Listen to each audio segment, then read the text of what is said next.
Captain Aryan Singh 2 महीने की छुट्टी लेकर अपने गृहनगर सरस्वतीपुर लौटे थे। यह शांत, हरियाली भरा छोटा शहर था। वे सीमा पर तैनाती के दौरान कई कठोर मिशनों का हिस्सा रहे थे और लंबे समय बाद उन्हें घर की शांति मिली थी। उनकी माँ, जो अकेली रहती थी, बेटे की वापसी से बहुत खुश थीं। घर में उनके आने से ही एक अलग ऊर्जा आ गई थी। आर्यन रोज सुबह दौड़ लगाते, फिर पास के गुरुकुल स्कूल में जाकर बच्चों को मार्शल आर्ट सिखाते। बच्चे उन्हें बहुत पसंद करते थे, क्योंकि वे न सिर्फ योग और आत्मरक्षा सिखाते, बल्कि अनुशासन और सम्मान के बारे में भी बात करते। लेकिन उसी शहर में अपराध धीरे धीरे बढ़ रहा था। चोरी, धमकी, धन वसूली, छोटे अपराध बड़े होते जा रहे थे। इन सब की जड़ में एक गैंग था, जिसका मुखिया था राहुल उर्फ राव, एक बदमाश जो अपनी गुंडई के लिए कुख्यात था। लोग उससे डरते थे और कभी कभी उसे पुलिस से भी संरक्षण मिलता था, क्योंकि स्टेशन प्रभारी दिग्विजय राणा का व्यवहार भी अत्यधिक कठोर था।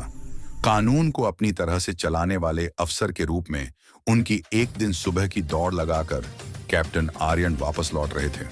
वे एक व्यस्त चौराहे से गुजर रहे थे, जहां ट्रैफिक हमेशा बेतरतीब रहता था। उसी समय 3 बाइक सवार बदमाश तेजी से भागते हुए एक बूढ़ी महिला की टोकरी को धक्का देकर निकल गए। महिला गिर पड़ी और सब्जियां सड़क पर बिखर गईं। भरी सड़क पर लोग देखते रह गए। आर्यन तुरंत दौड़े, महिला को उठाया। माँ जी, आप ठीक हैं? बेटा, वो मेरी सब्जियां, उन लड़कों को पकड़ना चाहिए। आर्यन ने देखा कि बाइक सवार अभी भी थोड़ी दूरी पर दिख रहे थे। उन्होंने तुरंत एक रिक्शा रोककर महिला की मदद कराई और दोबारा उन बदमाशों की तरफ दौड़ पड़े। 10 सेकंड के भीतर उन्होंने एक को पकड़ लिया। बाइक पर बैठे 2 भाग निकले, पर पीछे बैठे लड़के को आर्यन ने गिराकर काबू कर लिया।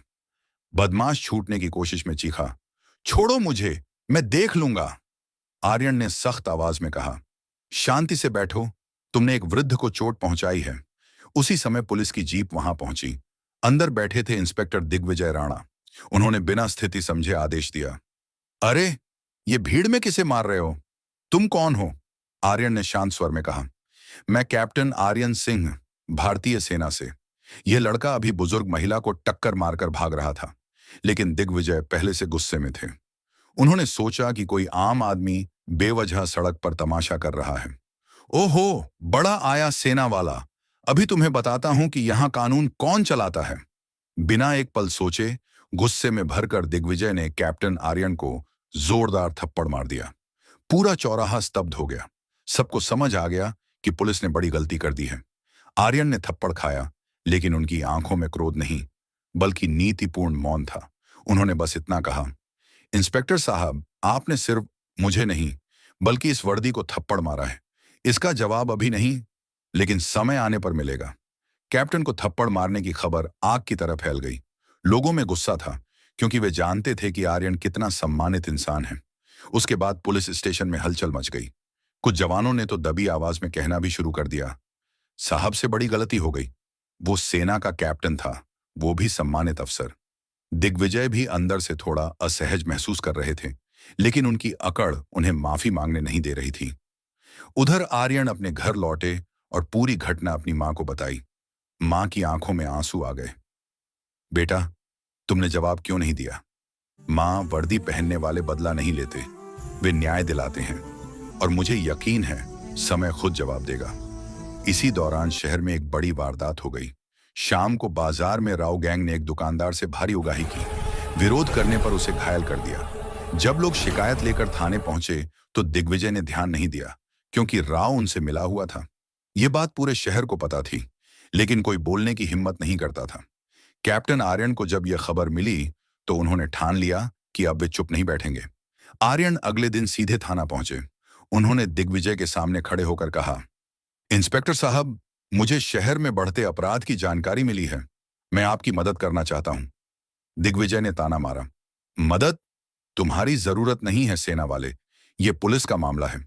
आर्यन शांत रहे। हो सकता है, लेकिन अपराधियों को रोकना हर नागरिक की जिम्मेदारी है, और जब वर्दी पहनने वाला ही चुप हो जाए तो यह गलत है। दिग्विजय ने तमतमाकर कहा, तुम मुझे सिखाओगे कि मेरा काम कैसे करना है? आर्यन बोले, मैं आपको सिर्फ आपकी गलती दिखाऊंगा, कर्मों से, शब्दों से नहीं। इसी बीच खबर आई कि राव गैंग एक स्कूल बस को रोककर बच्चों से मोबाइल और पैसे छीन रहे हैं। दिग्विजय ने लेट से कार्रवाई की, पर आर्यन पहले ही मौके पर पहुंच गए। उन्होंने एक एक करके 5 गुंडों को काबू किया। हाथापाई, मार्शल आर्ट और तेज दिमाग से उन्होंने बदमाशों को गिरा दिया। लोगों ने वीडियो बना लिया और यह घटना रातों रात वायरल हो गई। हर तरफ कैप्टन की बहादुरी की चर्चा होने लगी। पुलिस स्टेशन में यह वीडियो पहुंचा तो जवानों ने कहा, साहब, सेना वाले ने तो अकेले पूरा गैंग पकड़ लिया। दिग्विजय को यह बात चुभ गई। उन्हें लगा कि उनका सम्मान कम हो रहा है। अगले ही दिन शहर की बैंक में चोरी होने वाली थी। इसकी गुप्त जानकारी एक दुकान वाले ने आर्यन को दी।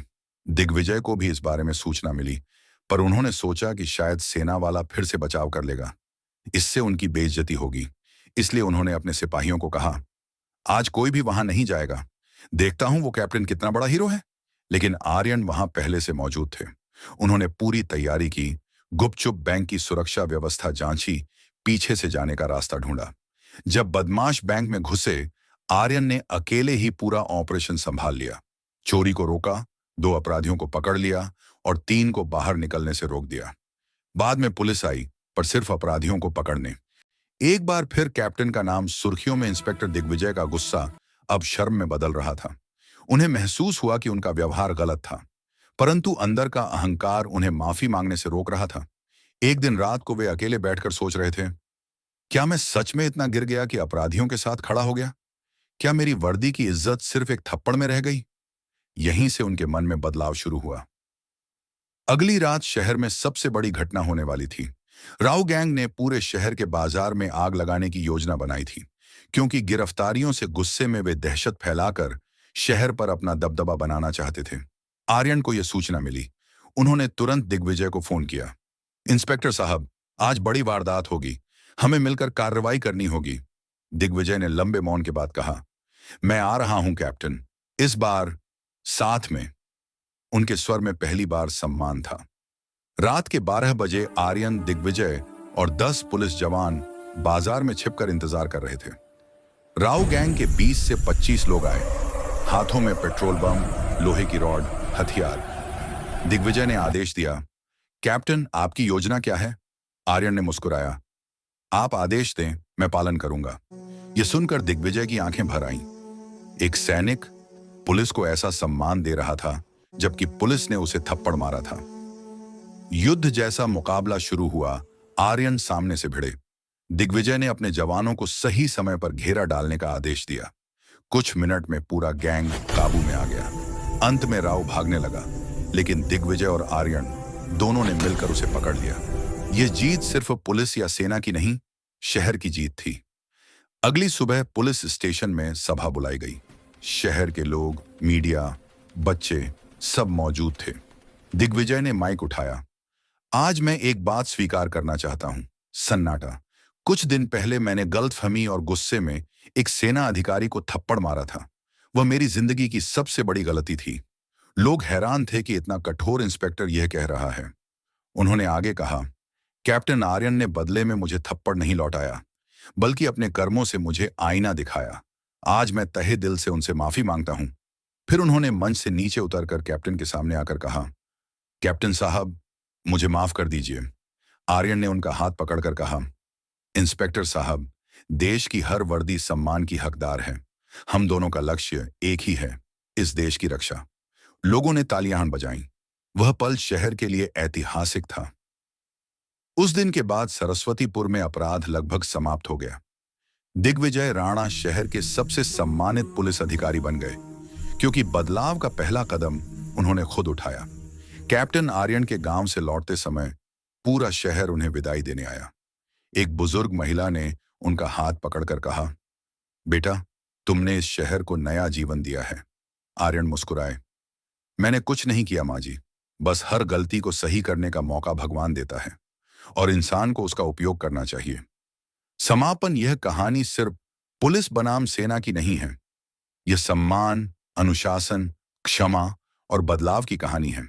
कभी कभी एक थप्पड़ जीवन भर की सीख बन जाता है और कभी कभी एक सैनिक का मौन किसी इंसान का पूरा जीवन बदल देता है।